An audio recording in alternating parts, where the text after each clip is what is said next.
Sure. I'm Marlo Allen Bright, and I'm a board director for CMedia. CMedia is a community access center in the North Bay. We're located in Santa Rosa, California, and we have had an evolution over the past 17 years in what our mission and purposes are still the same, but our name has been changed as far as how we're promoting ourselves. So CMedia is our name now for this period in time in technology and media. So our mission is empowering community through access to media, technology, training, and production.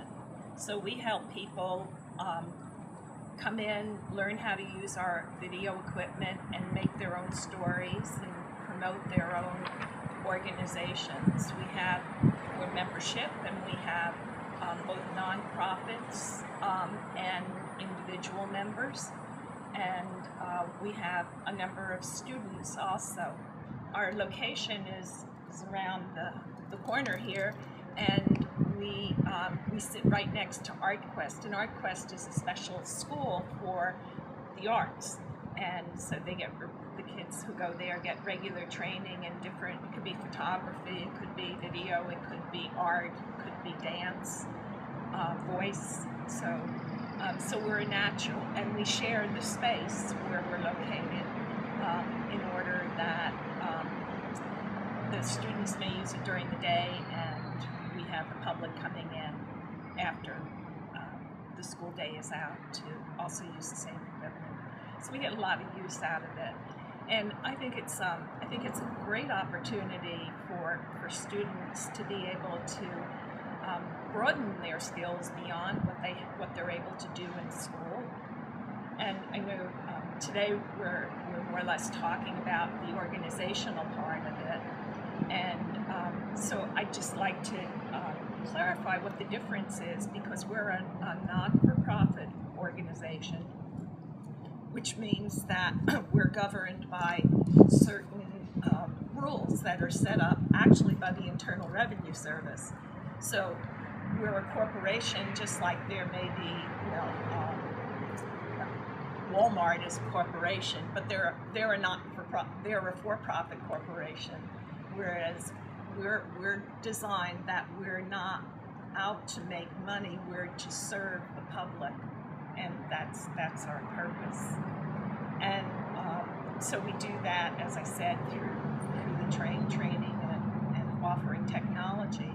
And one of the things that's been happening with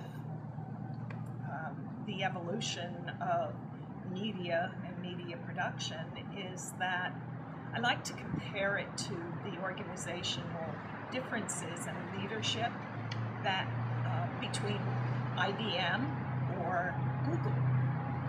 If you look at the two of them, they're completely different. And if you look at Google, they're young guys, crazy. I don't know if they're millennials or not, but they had an idea, and their motto was do no evil. And actually what they did though was they made advertising on the internet just amazingly. You can't go to any YouTube thing and not have an advertisement come up anymore. So as we're CMedia on the public access channels has no advertising. We're not allowed to do commercial programming. So the trick is that since most of our funding comes from the city of Santa Rosa, how we're going to continue to be able to support ourselves as they keep pulling back funds from supporting the center. So we're in that interesting time right now.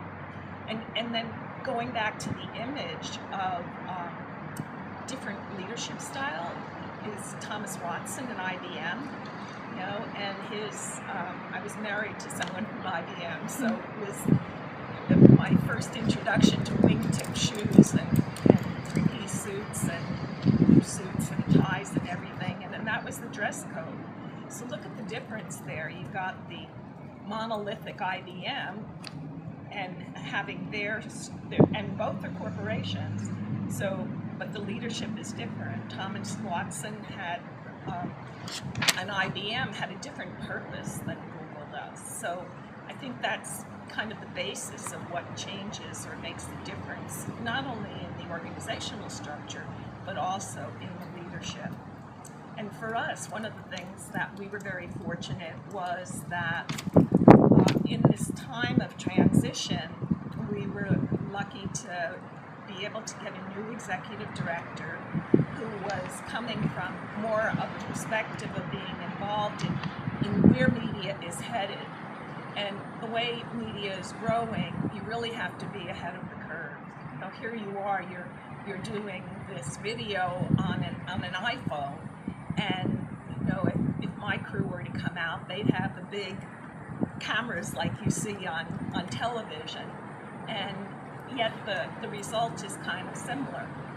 And that is actually part of the problem that we have as far as our funding goes with the city of Santa Rosa, is because they think that everybody can do that kids have their iPhones now, that they don't need a media center any longer.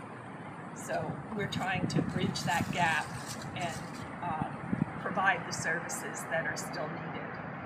And I think, again, for the intern program, I think the asset that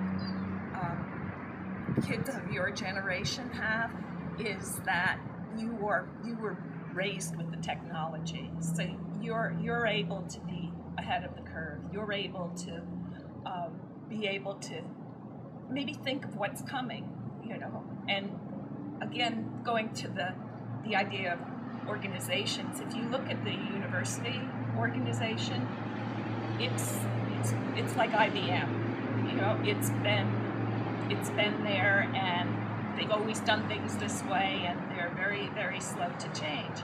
But on the other hand, you can get free education on the internet now, so it poses some challenges for the academic institutions.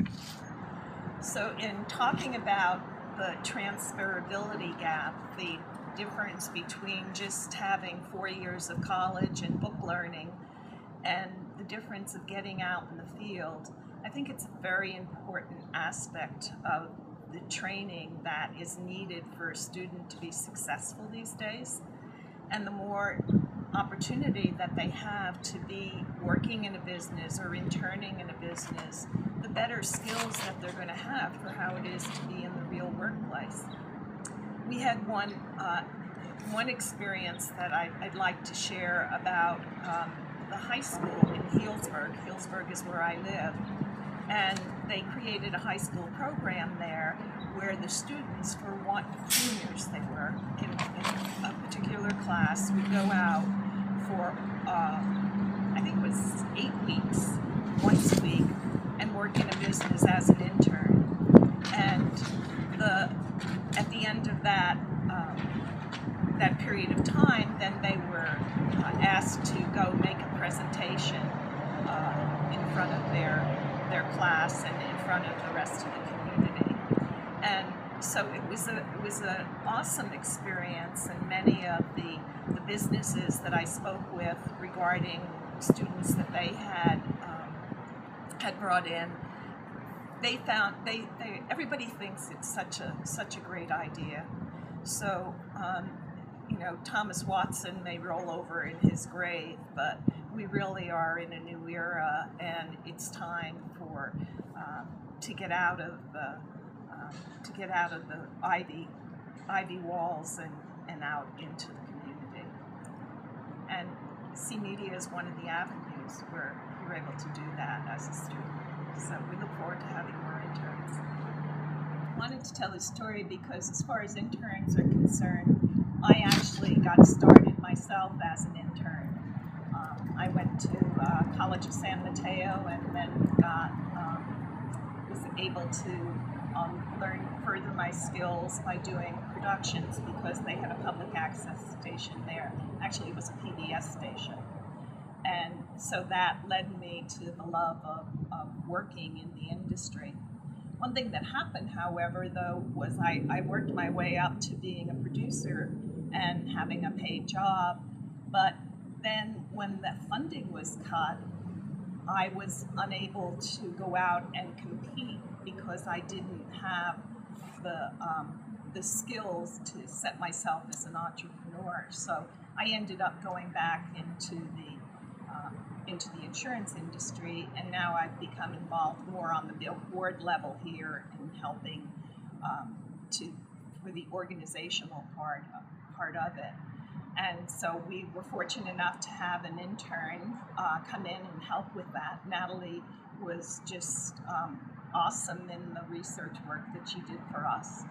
And so we're very grateful. And so I think for students, if they're wanting to look at media careers, then community access is an excellent place to get more professional skills and to get more guidance from people who are already in the field. Some of the things, if you look at our website, you can see a lot of information about about copywriting or about how to reach people, and I'm sure that some of the students, again with the technology, could probably teach us something, but I feel that's where we provide an asset for the community to be able to come in. And so the story that I wanted to tell you was because I come from the perspective of being a mother, and one of the things that I've noticed in this whole area of evolution that we're going through with media and with the whole world as it is that we forget where we've come from, and we lose track of the past because we don't communicate about it. And so it was holidays, and this woman was preparing dinner, and her husband was standing there with her, and she's cutting the ends off the ham. And so her husband says to her, "Well, what are you doing?" And she says, "I'm cutting the ends off the ham." He says, "But why are you doing that?" And she says, "Oh, I don't know. My mother always did that." So he said, "Well, call your mother and ask her why she did that." And so she calls her mother, and her mother says, "Well, I cut the ends off the ham because my mother did that." And so the husband says, "Okay, call grandma and find out why she cut the ends off the ham." So they call grandma, and grandma says, "Well, of course I cut the ends off the ham. It was the only way that it would fit in my pan." So you can see that sometimes we think things are the way they are, and we keep repeating things that aren't taking us to where we need to go. And I think that's the place where we are. And I think that's what the opportunity that we can offer, not only for interns, but also for the public, to really get their message out. And we're the last place for free speech. We're the last place where you don't have any interference about what you put on the air. Nobody can have any say. You take full responsibility for your productions that you put up on the air. So I think that's the asset that we offer, and I would invite anyone who wants to come and learn more about it to just contact us.